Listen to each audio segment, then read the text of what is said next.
Welcome back, dear friends. I am honored to have you here again, and if this is your first visit to our channel, welcome to a sacred space where we dive deep into the heart of spiritual practice, not just its surface, but its soul. Today's discussion is one that holds more weight than many realize. It concerns a part of Buddhist practice that is often rushed through or even skipped entirely.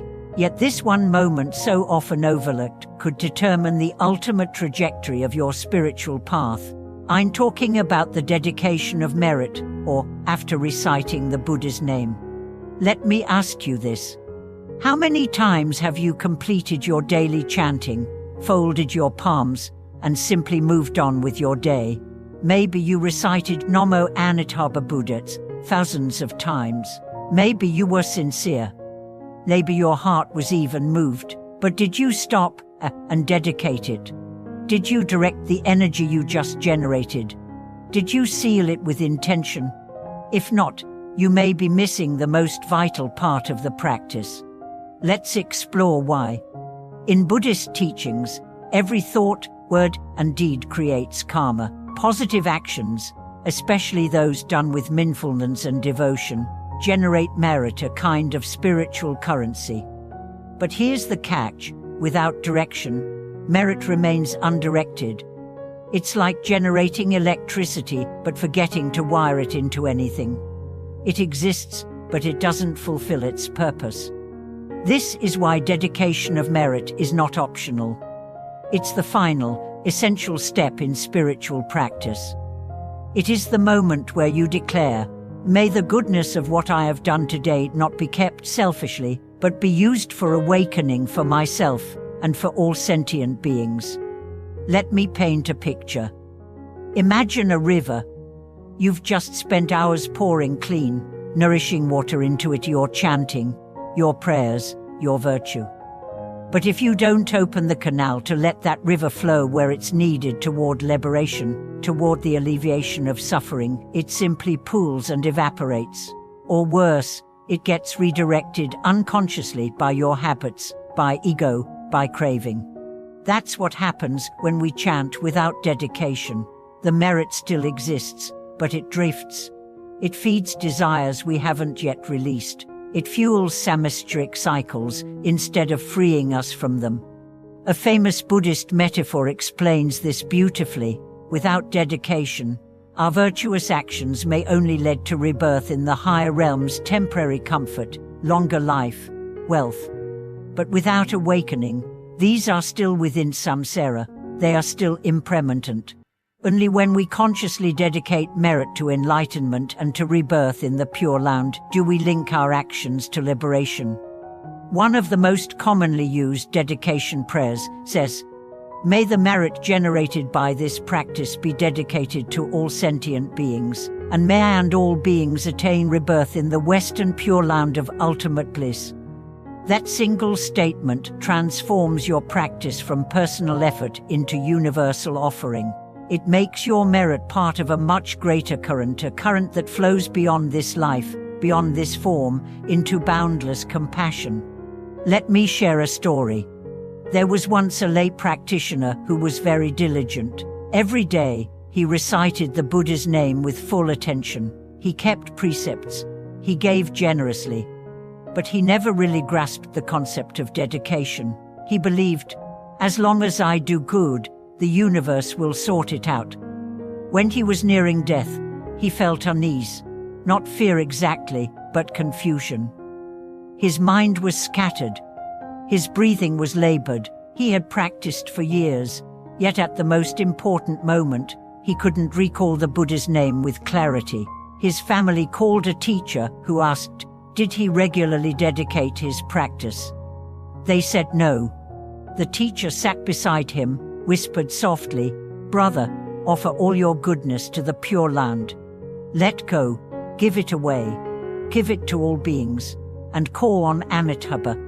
His breath softened. His eyes closed gently. A single tear ran down his cheek, and he whispered, "Namo Amitabha Buddha."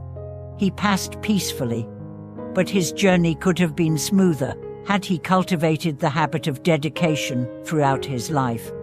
Dedication is like setting the coordinates for your ship. Without it, you float. With it, you sail directly toward your destination.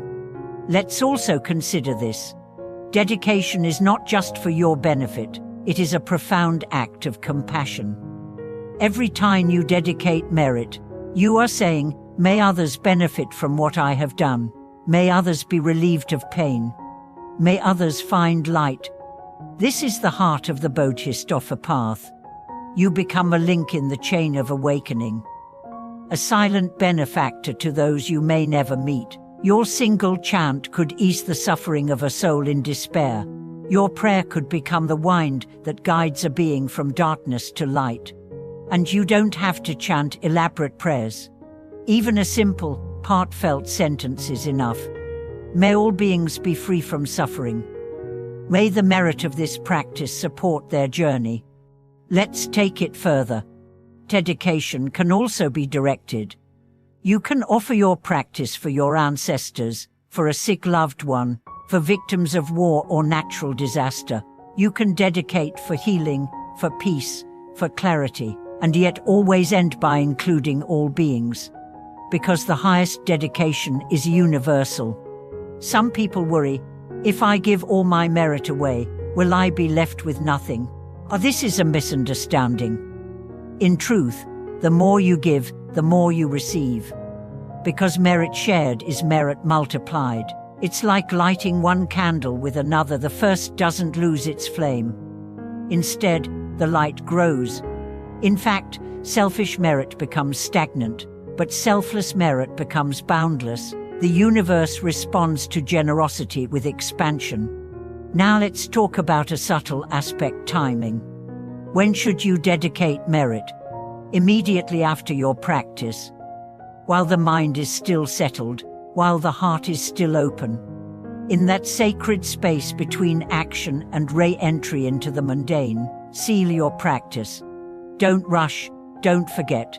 Make it as natural as closing your prayer book or extinguishing your incense. If you forget, dedicate when you remember. Sincerity always matters more than ritual timing. But with habit, it becomes second nature. And what if you feel nothing when you dedicate? No energy, no emotion.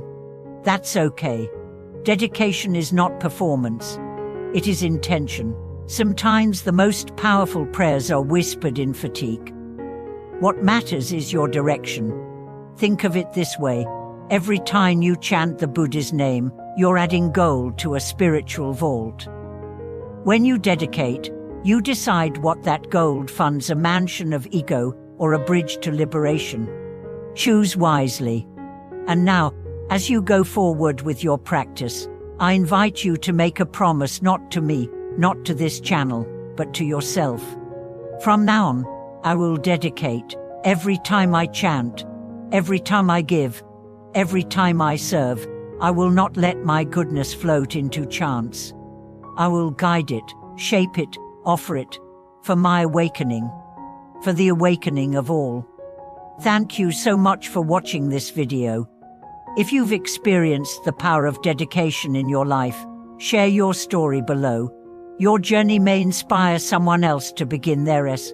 Don't forget to like, subscribe, and help us spread this message of intention, generosity, and inner light.